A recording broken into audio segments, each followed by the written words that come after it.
Chapitre 7. Le traité de l'aiguille.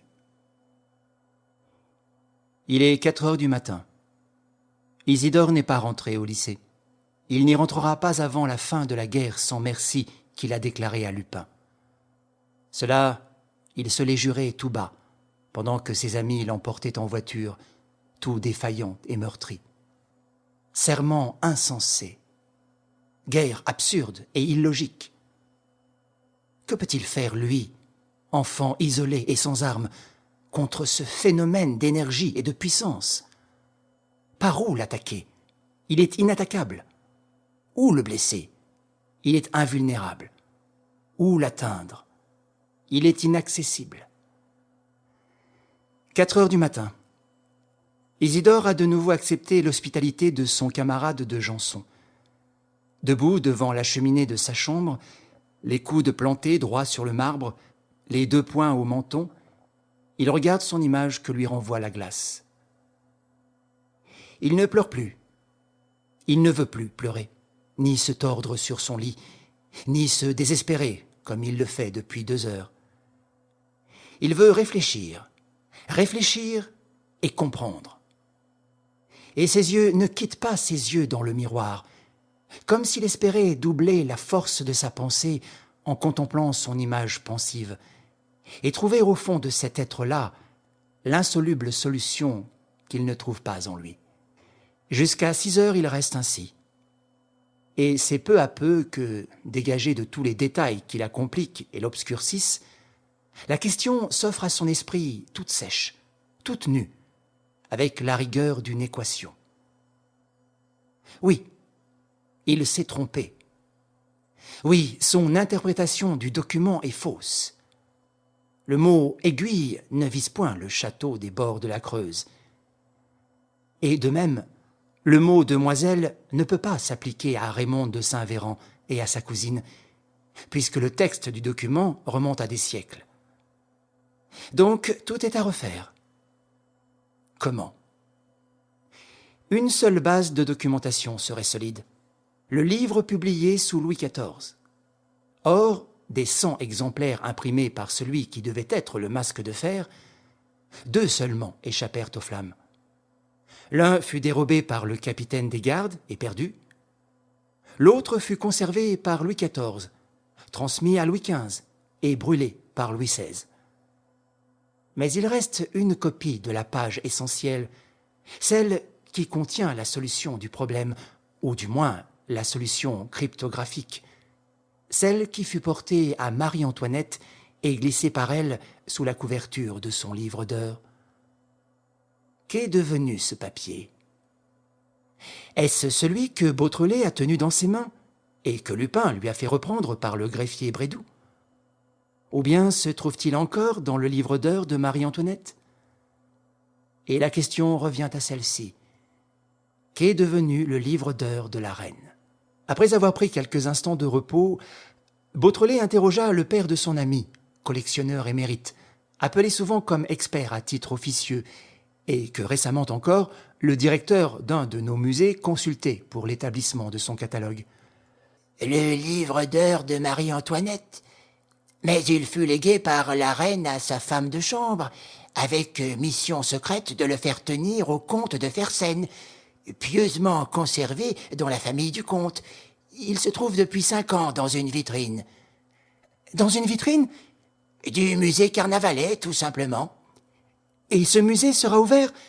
D'ici 20 minutes. À la minute précise où s'ouvrait la porte du vieil hôtel de Madame de Sévigné, Isidore sautait de voiture avec son ami. Tiens, monsieur Beautrelet! 10 voix saluèrent son arrivée. À son grand étonnement, il reconnut toute la troupe de reporters qui suivaient l'affaire de l'aiguille creuse. Et l'un d'eux s'écria « C'est drôle, hein? Nous avons tous eu la même idée. Attention, Arsène Lupin est peut-être parmi nous !» Ils entrèrent ensemble. Le directeur, aussitôt prévenu, se mit à leur entière disposition, les mena devant la vitrine et leur montra un pauvre volume sans le moindre ornement et qui n'avait certes rien de royal. Un peu d'émotion tout de même les envahit à l'aspect de ce livre que la reine avait touché en des jours si tragiques, que ses yeux rougis de larmes avaient regardé. Et ils n'osaient le prendre et le fouiller, comme s'ils avaient eu l'impression d'un sacrilège.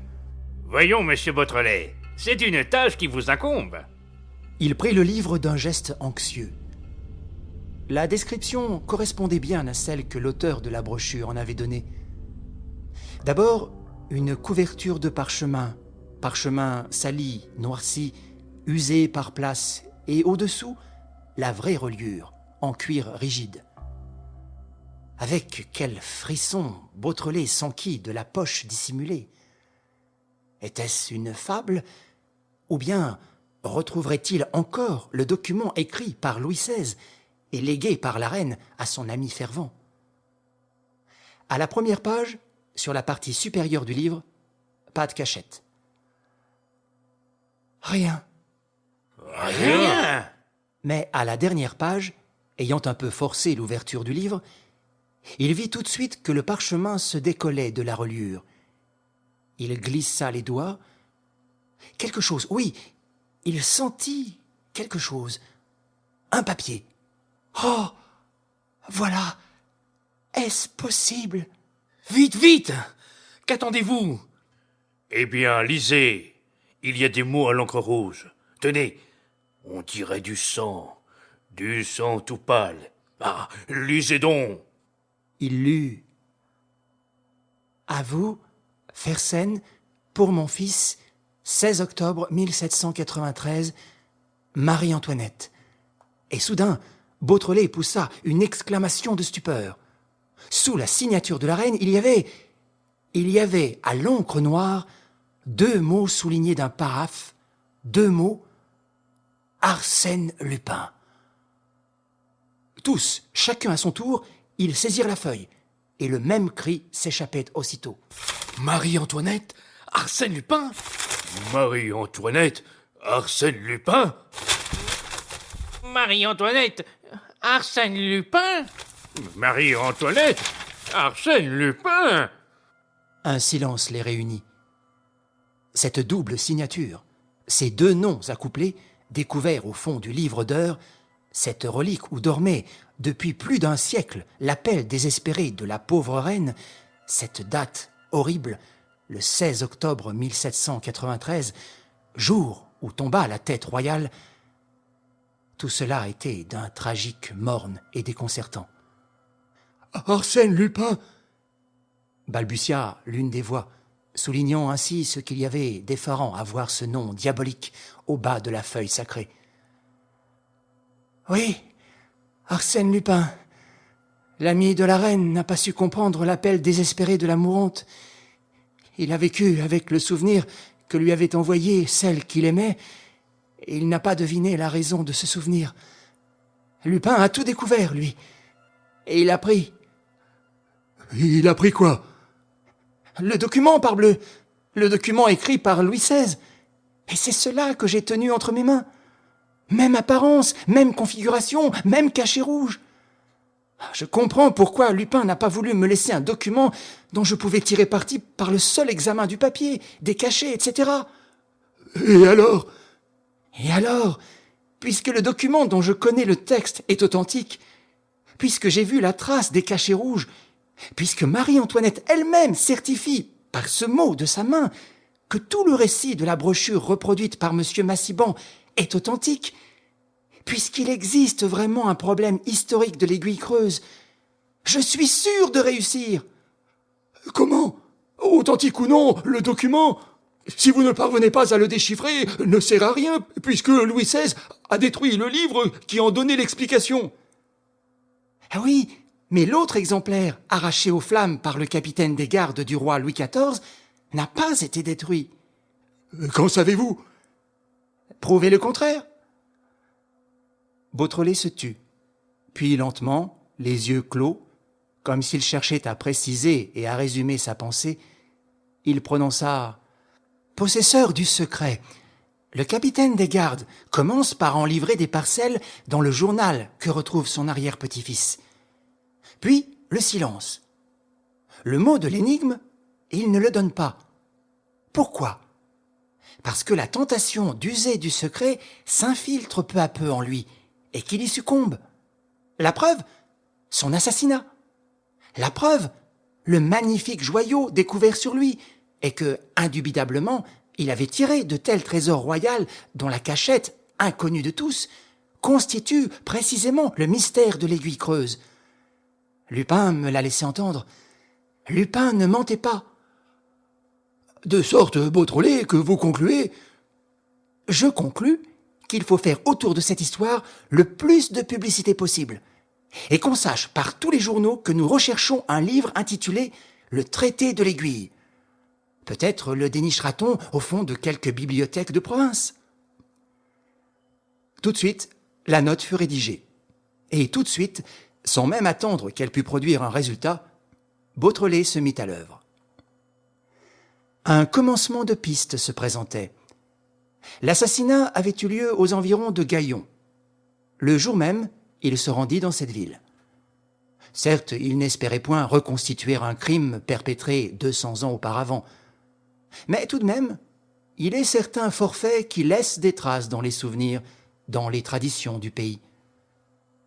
Les chroniques locales les recueillent. Un jour, tel érudit de province, tel amateur de vieilles légendes, tel évocateur des petits incidents de la vie passée, en fait l'objet d'un article de journal ou d'une communication à l'académie de son chef-lieu. Il en vit 3 ou 4 de ces érudits. Avec l'un d'eux surtout, un vieux notaire, il fureta, il compulsa les registres de la prison, les registres des anciens bailliages et des paroisses. Aucune notice ne faisait allusion à l'assassinat d'un capitaine des gardes au XVIIe siècle. Il ne se découragea pas et continua ses recherches à Paris, où peut-être avait eu lieu l'instruction de l'affaire. Ses efforts n'aboutirent pas. Mais l'idée d'une autre piste le lança dans une direction nouvelle. Était-il impossible de connaître le nom du capitaine des gardes, dont le petit-fils émigra et dont l'arrière-petit-fils servit les armées de la République et fut détaché au Temple pendant la détention de la famille royale, servit Napoléon et fit la campagne de France. À force de patience, il finit par établir une liste où 2 noms, tout au moins, offraient une similitude presque complète. Monsieur de Larbeyrie, sous Louis XIV, le citoyen Larbry, sous la Terreur. C'était déjà un point important. Il le précisa par un entrefilet qu'il communiqua aux journaux, demandant si on pouvait lui fournir des renseignements sur ce Larbeyrie ou sur ses descendants. Ce fut M. Massiban, le Massiban de la brochure, le membre de l'Institut, qui lui répondit. « Monsieur, je vous signale un passage de Voltaire que j'ai relevé dans son manuscrit du siècle de Louis XIV, chapitre 25, particularités et anecdotes du règne. Ce passage a été supprimé dans les diverses éditions. J'ai entendu conter à feu monsieur de Caumartin, intendant des finances et ami du ministre Chamillard, que le roi partit un jour précipitamment dans son carrosse à la nouvelle que monsieur de Larbeyrie avait été assassiné et dépouillé de magnifiques bijoux. Il semblait dans une émotion très grande et répétait « Tout est perdu, tout est perdu ». L'année suivante, le fils de ce Larbeyrie et sa fille, qui avaient épousé le marquis de Vélines, furent exilés dans leurs terres de Provence et de Bretagne. Il ne faut pas douter qu'il y ait là quelques particularités. Il faut en douter d'autant moins, ajouterai-je, que M. Chamillard, d'après Voltaire, fut le dernier ministre qui eut l'étrange secret du masque de fer. Vous voyez, monsieur, le profit que l'on peut tirer de ce passage et le lien évident qui s'établit entre les 2 aventures. Je n'ose, quant à moi, imaginer des hypothèses trop précises sur la conduite, sur les soupçons, sur les appréhensions de Louis XIV en ces circonstances. Mais n'est-il pas permis, d'autre part, puisque M. de Larbeyrie a laissé un fils qui fut probablement le grand-père du citoyen officier Larbry, et une fille, N'est-il pas permis de supposer qu'une partie des papiers laissés par l'arbrairie est échue à la fille et que parmi ces papiers se trouvait le fameux exemplaire que le capitaine des gardes sauva des flammes? J'ai consulté l'annuaire des châteaux. Il y a aux environs de Rennes un baron de Véline. Serait-ce un descendant du marquis? À tout hasard, hier, j'ai écrit à ce baron pour lui demander s'il n'avait pas en sa possession un vieux petit livre dont le titre mentionnerait ce mot de l'aiguille. J'attends sa réponse. J'aurai la plus grande satisfaction à parler de toutes ces choses avec vous. Si cela ne vous dérange pas trop, venez me voir.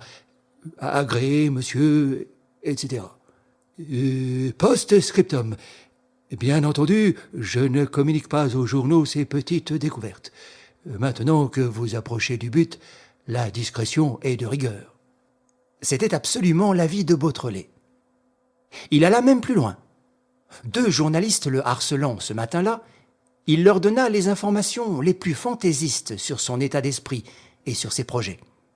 L'après-midi, il courut en hâte chez Massiban, qui habitait au numéro 17 du quai Voltaire. À sa grande surprise, il apprit que Massiban venait de partir à l'improviste, lui laissant un mot au cas où il se présenterait. Isidore décacheta et lut. « Je reçois une dépêche qui me donne quelque espérance. Je pars donc et coucherai à Rennes. Vous pourriez prendre le train du soir et, sans vous arrêter à Rennes, continuer jusqu'à la petite station de Véline. Nous nous retrouverions au château, situé à 4 kilomètres de cette station. » Le programme plut à Beautrelet, et surtout l'idée qu'il arriverait au château en même temps que Massiban, car il redoutait quelque gaffe de la part de cet homme inexpérimenté. Il rentra chez son ami et passa le reste de la journée avec lui. Le soir, il prenait l'express de Bretagne. À 6 heures, il débarquait à Véline. Il fit à pied, entre des bois touffus, les 4 kilomètres de route. De loin, il aperçut sur une hauteur un long manoir. Nous espérons que vous avez apprécié cet aperçu. Pour continuer à écouter ce livre audio sur Google Play Livres, utilisez le lien dans la description de la vidéo.